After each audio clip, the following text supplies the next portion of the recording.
IIT జేఈలో మంచి rank రానటువంటి విద్యార్థులకు బెస్ట్ ఆప్షన్ సిఎస్ఈఎంఏ కోర్సులు అడ్మిషన్స్ జరుగుతున్నవి.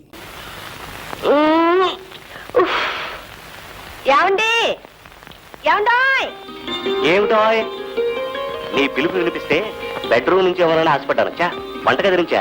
చాలే ఊరుకోండి, జాడీ మూత రావట్లేక చూడండి. బాడీ ముడియా? జాడీ మూత రావటం లేదంటావా? అంతేగా, ఓకే. పక్కన నిలబడి ఓ మూత జాడీ మాత ఊడిరా అమ్మ అంటే రాదు. సింపుల్ గా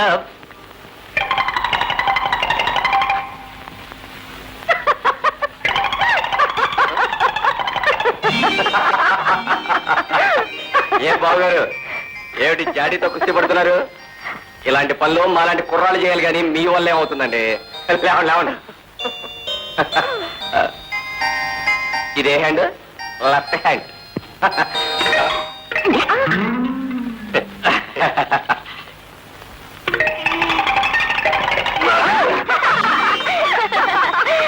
అక్క, ఇదే హ్యాండ్, లెఫ్ట్ హ్యాండ్.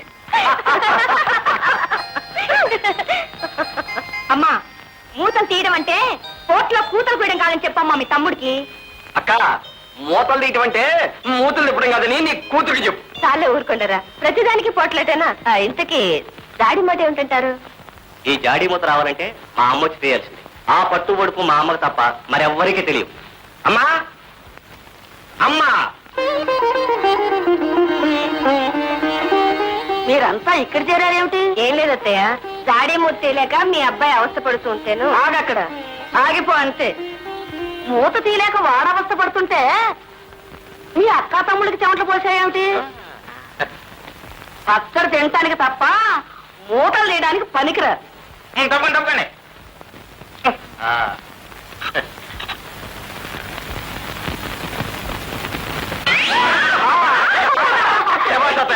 ఆర్గ్యుమెంట్ లేకుండా కేసు క్లోజ్ చేస్తాం.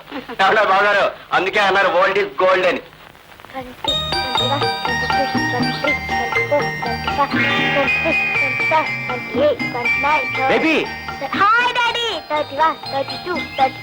ఏమిటమ్మా, నిన్ను గంతులు వేయొద్దన్నానా? గంతులు వేస్తే ఏం డాడీ? వెయ్యొద్దన్నాను అంతే. నా మాట వినాలి. సరే డాడీ, ఇక్కడ నుంచి ఆడను. మమ్మీ డాడీ వచ్చారు, మమ్మీ డాడీ వచ్చారు. ఈ పెన్ను నాకు ఇవ్వు డాడీ. అలాగే. వచ్చావా నాన్న? ముఖం చూడు ఎలా అగ్గి కొట్టుకుపోయిందో. పొద్దున్న నుంచి సాయంత్రం దాకా ఒకటే చాకరీ అయ్యి. గుడికెడదాం అనుకున్నాం కదమ్మా, ఇంకా రెడీ కదా? ఏది నీ గరాటే కూతురు ఇంకా రాందే? కరాటే కాదు నాన్నమ్మా, కరాటే. నాకు తెలుసులేవో, నేను చదువుకున్న ఆరోక. అవును, రాజా ఇంకా రాడదా కోర్టు నుంచి? నేను రెడీ బాబు గారు. నాకు కరాటేలు గరాటేలు లేవు కదా. బుద్ధిమంతులుగా కోర్టు నుంచి సరాసరి ఇంటికే వచ్చేసి. మీరు రెడీ అవ్వండి, ఈ లోపు సునీత వచ్చేసి. అలాగే.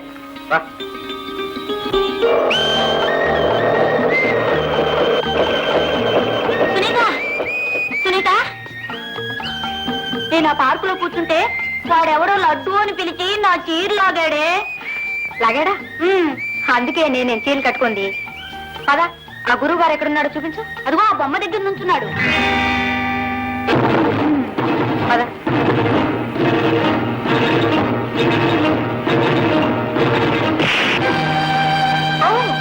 సారీ.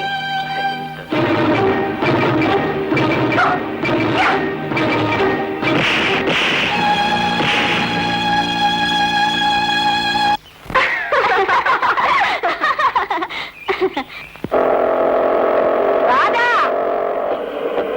సరే రాజా, కోర్టుకేనా?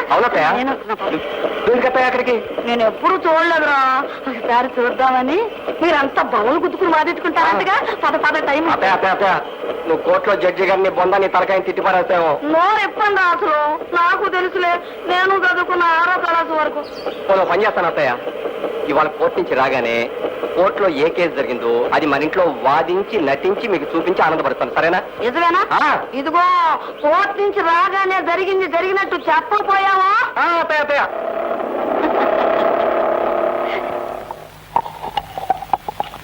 అత్తయ్య ఒకసారిలో వస్తారా?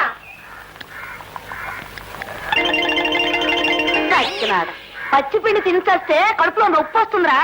జాగ్రత్తగా రబ్బండి.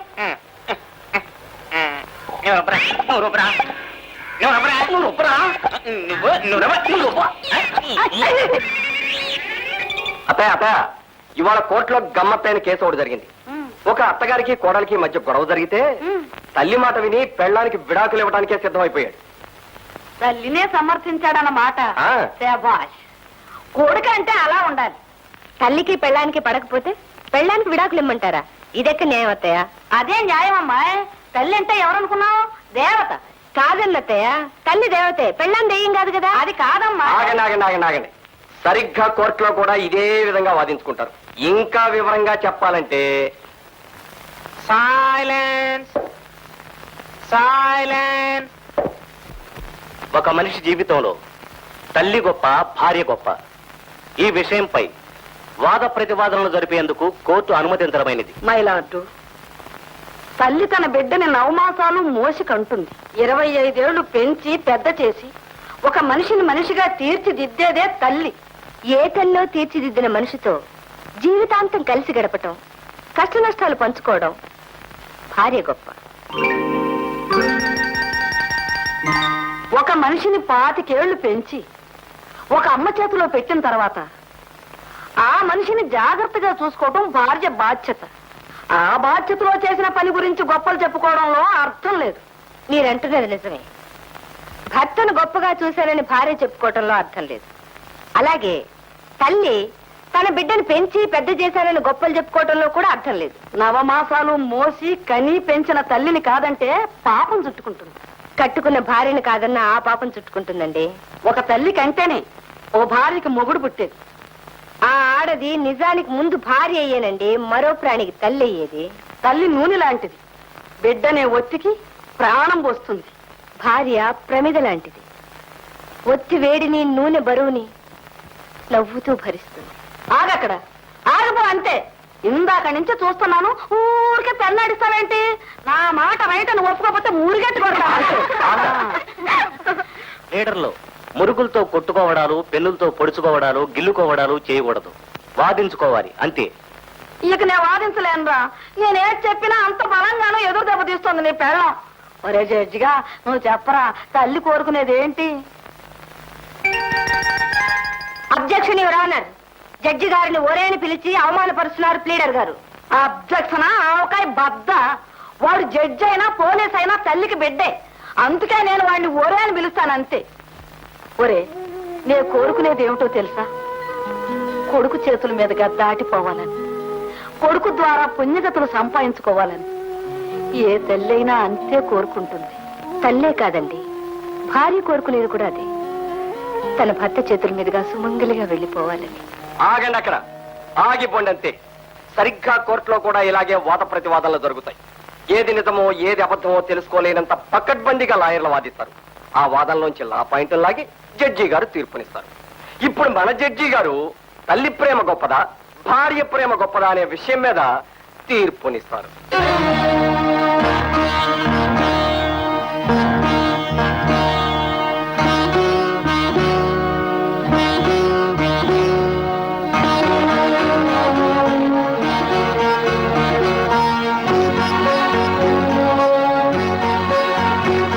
ఐదో తనానికి చిహ్నాలైన బొట్టు కాటుకలు ప్రతి భర్త భార్యకిచ్చే ఆస్తిపాస్తులు.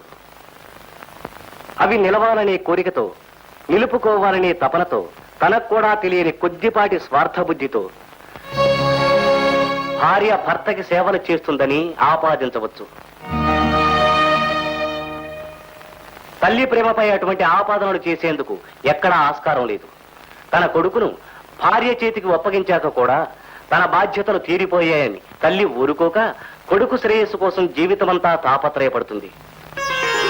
అందుకే ఆర్యులు భగవంతుడి కంటే తల్లికి ప్రథమ స్థానాన్నిచ్చి సత్కరించారు. మాతృదేవో భవ అన్నారు. తల్లి కడుపు చూసి అన్నం పెడితే భార్య జేబు చూసి పెడుతుందన్న లోకోక్తి ఉంది. పై కారణాల వల్ల ఇల్లాలి ప్రేమ కంటే తల్లి ప్రేమ గొప్పదని తీర్పు చెప్పడమైనది.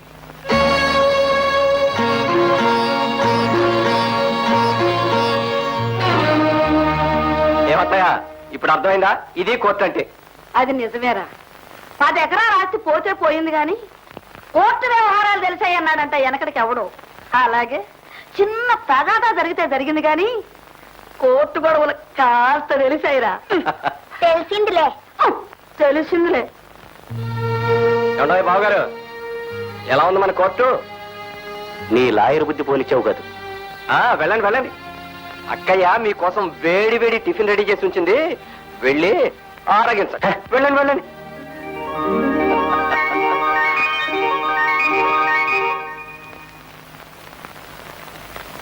శ్రీలక్ష్మి, కళ్ళజోడేదో. నన్ను అడుగుతారే, వెళ్ళి మీ అమ్మగారిని అడగండి. తల్లి ఎక్కువని పెళ్ళం ఎందుకు పనికిరాదని పెద్ద తీర్పు ఇచ్చారుగా. తీర్పు ఈ వ్యవహారాలన్నీ ఆవిడని చూసుకోమని. తల్లి దగ్గర తల్లి ఉంచుకుని అన్నం పెట్టించుకుని వెళ్ళండి ఆఫీస్కి. ఎందుకే పొలకం పట్టింది అన్న అలా ఊగిపోతావు? సరిగ్గా కూర్చోలే. పెళ్ళం జేబులు చూసి అన్నం పెడుతుందట, తల్లి కడుపు చూసి అన్నం పెడుతుందట. ఓ అబ్బా, దర్గా జేబులన్నీ కన్నాలు, వాటిని బంగారం పోసుకొస్తారని చూస్తుంది భార్య. నీకు కాదు, పెళ్ళానికి స్వార్థం అట. వినవే పిచ్చి మొద్దు, 4 ఏళ్లలో నువ్వు ఎవరికొకటికి పెళ్ళాను అవుతావు. మొగుడికి స్వార్థంతో సేవలు చేస్తున్నట్ట పెళ్ళాం. తన బొట్టు కాటుక తప్ప నేను సుఖమే కోరుకోదట. వివేకానందుల్లా పెద్ద లెక్చర్ ఒకటి. అబ్బా, తల్లులకి ఏ స్వార్థాలు ఉండవండి, పెళ్ళాలకే స్వార్థాలు. ఎందుకే నెత్తిన అలా చేతులు పెట్టుకుంటావు? 4 ఏళ్ళు ఆగు, చివరికి మనకు మిగిల్చేది మొగుళ్ళు అవే. తీసేయి. పొద్దున్న లేస్తే లక్ష్మీ బ్రష్ ఎక్కడా, లక్ష్మీ పేస్ట్ ఎక్కడా, లక్ష్మీ సబ్బు ఎక్కడా, లక్ష్మీ తుండుగుడ్డ ఎక్కడా అని 1000 పనులు చెప్పి చేయించుకోకపోతే పొద్దు గడవదు. స్వార్థం అట, స్వార్థం. ఏ తల్లో వంట చేస్తే ఎడం చేత రాసి పారేసిన నవల్లో 2 ముక్కలు బట్టి పట్టుంటారు. తల్లికి నిస్వార్థం, భార్యకి స్వార్థం అని చిలక పలుకులు పలికారు.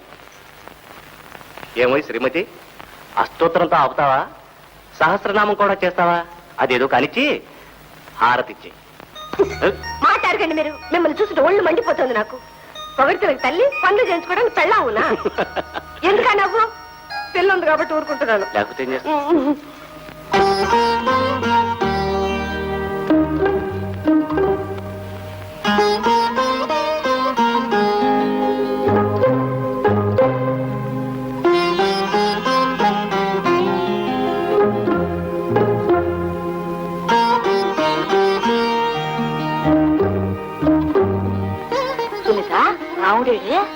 నేను ఇక్కడే ఉన్నానమ్మా. ఇంత ఆలస్యమైంది ఏమిటి? అమ్మని పడుకోబెట్టి రాదేంటి? మా అమ్మని పడుకోబెట్టింది బుద్ధి బొండ.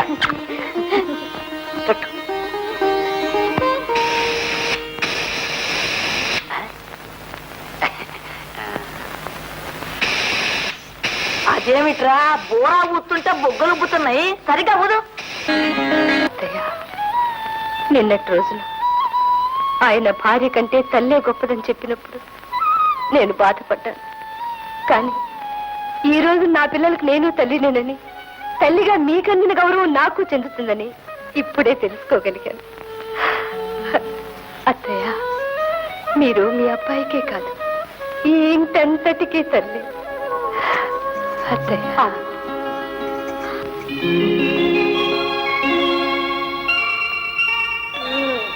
మమ్మీ, డాడీ వచ్చారు, డాడీ వచ్చారు.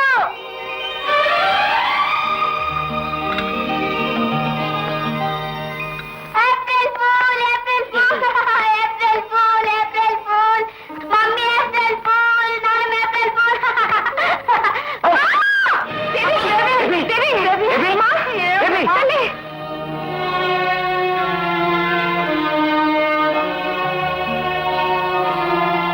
ఎరా మాధవ్, కృష్ణ, ఐఎమ్ సారీ.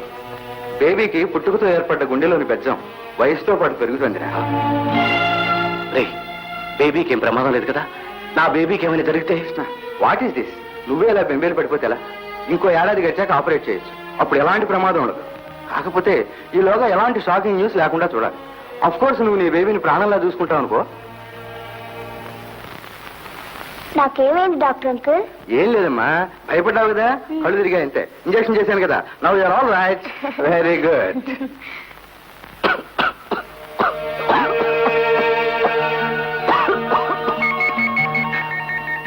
పదమ్మా. ఏమిటి అలా చూస్తున్నావు? ఏం లేదు, రేపు ఉదయం ఒకసారి వెళ్ళరా. ఎందుకు? చెప్తానుగా.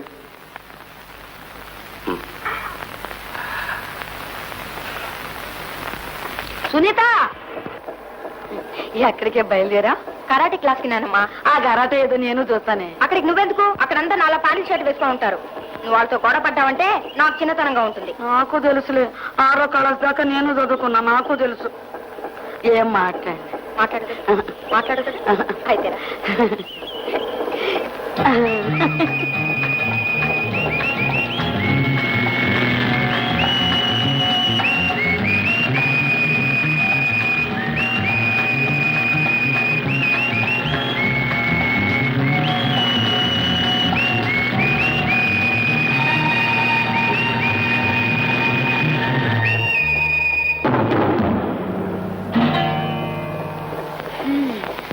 ఆపేవేమిటే?